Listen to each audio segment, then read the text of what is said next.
Hello everyone and good evening students. So today we start chapter first of class 10 real numbers. So basically in real numbers there is a first topic which is Euclid's division lemma and it is basically the restatement of the usual division system. Okay जैसे कि हम लोग जो division करते हैं तो हमारा कुछ क्वोशंट आता है और कुछ रिमाइंडर आता है। यहाँ पर भी सेम वही लॉजिक लगाया है, बस यहाँ पर उसको एक वेरिएबल फॉर्म में दे दिया है लिखने के लिए। जैसे कि a इज इक्वल्स टू क्या है, बी क्यू प्लस आर। यहाँ पे q और r हमारा एज इट इज़ जो हम डिवीज़न सिस्टम लगाते हैं, डिवीज़न जो हम करते हैं नॉर्मल, वही वाला है। q यहाँ पे क्वोशंट है और r हमारा रिमाइंडर है।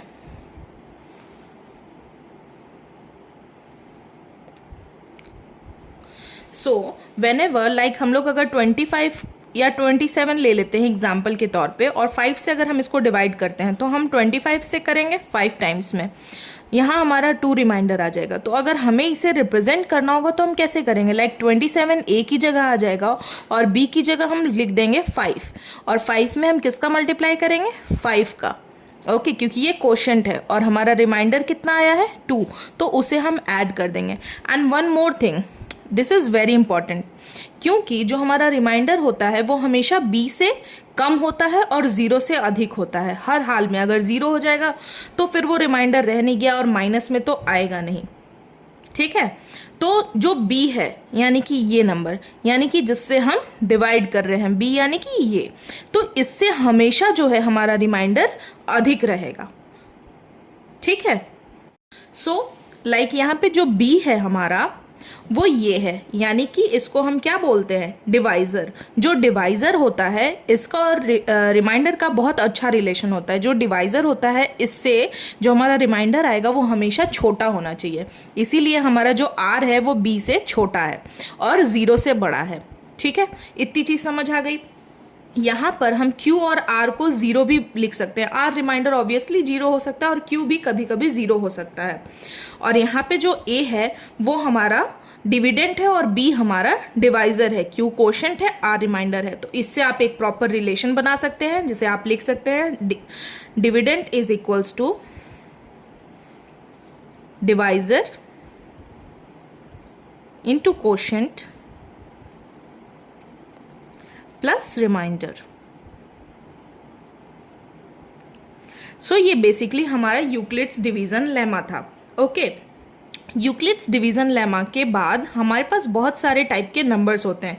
बेसिकली रियल नंबर्स क्या है, जो हम 9th में नेचुरल नंबर्स और होल नंबर्स और इंटीजर्स का स्टडी किए थे फर्स्ट चैप्टर में नंबर सिस्टम में, वही यहाँ पर भी पढ़ना है, लेकिन उसे थोड़ा सा और इन्हेंस करके, बस और कुछ भी नहीं है।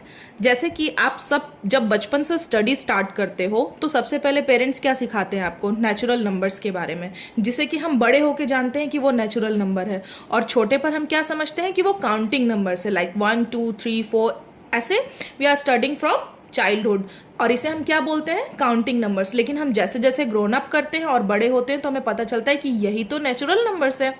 और इन्हीं नेचुरल नंबर्स में अगर हम 0 ऐड कर देते हैं तो क्या हो जाते हैं, वो होल नंबर्स हो जाते हैं। तो हमें कुछ नंबर्स के बारे में जानना होगा, जैसे कि natural numbers.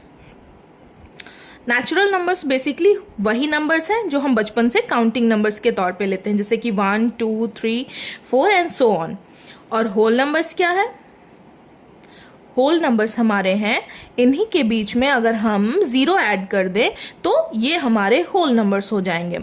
One more thing which is notable, like all whole numbers are not natural numbers but all natural numbers are whole numbers। तो इसे आप एक पॉइंट यहाँ पर नोट बना करके लिख सकते हैं कि ये हमारा नोट है कि all natural numbers are whole numbers।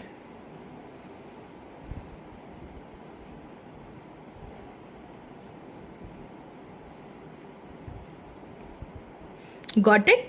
And one more thing, that is integers, क्योंकि बिना इंटीजर्स के तो हमारा नंबर सिस्टम ही अधूरा है।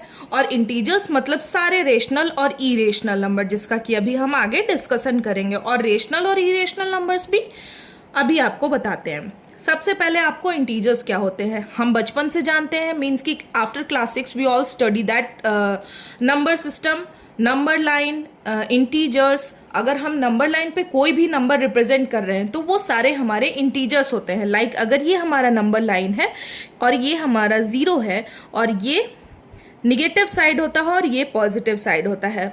ओके, तो इस साइड जितने नंबर लाइक करते हैं लाइक 1 2 3 4 एंड सो ऑन, और इधर -1 -2 -3 -4 -5 एंड इन्फिनिटी।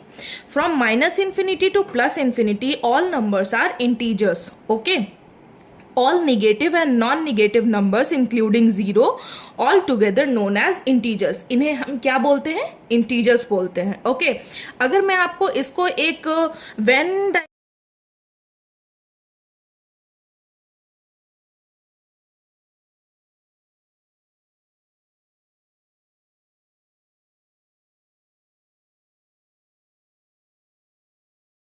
लेमा क्या होता है, कई बार डेफिनेशन पूछ देता है, ठीक है, हमारे एग्जाम्स में, हमारे बोर्ड एग्जाम्स में, जैसे कि एल्गोरिदम क्या होता है, लेमा क्या होता है, और कई बार तो उनके बीच में डिफरेंस भी।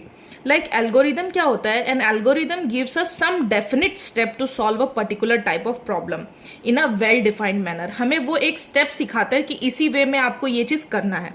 लेकिन जो लेमा होता है ना, वो एक स्टेटमेंट होता है जो सेल्फ प्रूव्ड होता है पहले से, उसको अदर स्टेटमेंट को प्रूव करने के लिए हम यूज करते हैं, वो लेमा होता है। तो अगर आप ये लिखना चाहते हो तो आप लिख सकते हो। लाइक एल्गोरिदम क्या होता है? एल्गोरिदम वो होता है give to solve a particular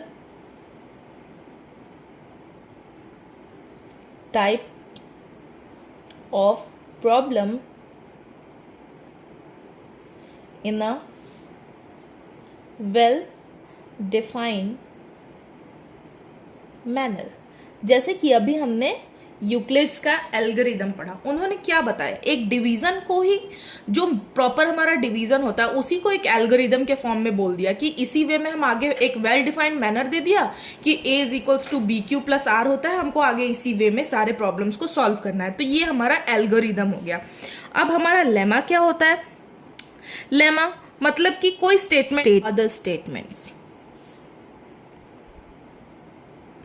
जैसे कि आप सबको याद होगा क्लास 9th में हम मिड पॉइंट थ्योरम पढ़ते हैं, फिर converse of mid point theorem पढ़ते हैं। वो बेसिकली हमें पहले ही बता देता है कि ऐसे ही आपको आगे के सारे प्रॉब्लम्स करने हैं, इसी वे को आपको फॉलो करना है। लेमा यानी बेसिकली आप थ्योरम के भी वे में बोल सकते हो। थ्योरम भी वेल डिफाइंड वे में होता है, उसी को हम आगे यूज करके और प्रॉब्लम सॉल्व करते हैं, ठीक है, अदर स्टेटमेंट्स को प्रूव करने के लिए यूज करते हैं। तो हमारा लेमा क्या है? एक स्टेटमेंट है जो ऑलरेडी प्रूव्ड रहता है और हमको उसको यूज करना रहता है बाकी आगे के स्टेटमेंट्स को प्रूव करने के लिए। That's okay. नेक्स्ट है, जैसे कि अभी आपको हम प्रीवियस वीडियो में दिखा चुके हैं कि यूक्लिड्स डिवीजन लेमा कैसे हमने सॉल्व किया और क्या यूक्लिड्स ने बताया था, ठीक है। फिर यूक्लिड्स का एल्गोरिदम क्या था? यूक्लिड्स ने फिर एल्गोरिदम दिया। लेमा मतलब वो एक वेल डिफाइंड मैनर था कि उसी वे में चीज़ों को सॉल्व करना है। अब हम पढ़ेंगे एल्गोरिदम के बारे में। एल्गोरिदम एक प्रॉपर बेसिक वे होगा, स्टेप्स होंगे, उसी वे में आपको सॉल्व करना होगा। बेसिकली यूक्लिड्स का डिवीजन लेमा जो है एक कॉन्सेप्ट है जिससे कि HCF हाईएस्ट कॉमन फैक्टर के 2 पॉजिटिव इंटीजर्स होते हैं, जैसे m और n, उसके फैक्टर्स होते हैं, ठीक है। To calculate HCF of 2 positive integers m and n, वहाँ पे एक m को या n को किसी एक को ग्रेटर होना होगा। ऑब्वियसली एक नंबर कोई बड़ा होगा, इक्वल होगा नहीं, अगर होगा तो फिर क्वेश्चन बनेगा नहीं, ठीक है। तो वहाँ पे कुछ स्टेप्स हमें फॉलो करने होंगे। तो आप हेडिंग दे सकते हो next, Euclid's division algorithm. Euclid's division algorithm का फर्स्ट स्टेप क्या है? Step 1, apply Euclid's division lemma to find Q and R. जो हमने लेमा पढ़ा था ना, a is to B Q plus R वाला, एक प्रॉपर उन लोगों ने वो दे दिया, अब उनको उसी वे में करना था, ठीक है। तो पहला हमें अप्लाई करना है यूक्लिड्स डिवीजन लेमा। अप्लाई करिए, apply Euclid's division lemma to find Q and R. Where m is equals to N Q plus R. जैसे हमने वहाँ पे a और b को लेके किया था, वहाँ यहाँ पे हम वैसे ही हमारा r होगा वो 0 से और n से 0 से बड़ा होगा, n से छोटा होगा। तो ये हमारा फर्स्ट स्टेप था। सेकेंड स्टेप में क्या है कि अगर रिमाइंडर हमारा 0 होगा then the HCF will be n, but if remainder is not equal to 0 then we have to apply Euclid's division lemma to n and r। फिर इस n पे और r पे हमें यूक्लिड्स लेमा अप्लाई करना होगा। तो स्टेप 2 हमारा ये था, if r equal to 0 then HCF will be n, और अगर नहीं है but if r is not equal to 0 then again apply Euclid's n and r। Okay, फिर यहां से हम स्टेप 3 पे जाएंगे जो कि हमारा फाइनल स्टेप होने वाला है। स्टेप 3 में क्या करेंगे, इसी प्रोसेस को कंटिन्यू करेंगे जब तक कि हमारा रिमाइंडर 0 नहीं आ जाता। और जब हमारा रिमाइंडर 0 आ जाएगा, now the divisor at this stage will be HCF। तो m, n जो भी है उसका HCF हम उसी हिसाब से ले लेंगे। उसका HCF हमारा जो भी आएगा, एक तो हम उसको डिवीजन मेथड से, तो डिवीजन मेथड तो हम बचपन से पढ़ते आ रहे हैं, तो उसी वे में ये भी हमारा आगे जाएगा। अभी आप यहाँ पे लिख सकते हो continue the process till remainder will be 0। और इसके बाद जब हमारा रिमाइंडर 0 आ जाता है तो फिर जो भी हमारा लास्ट में n बचा रहता है वही हमारा क्या हो जाता है, HCF हो जाता है। ओके।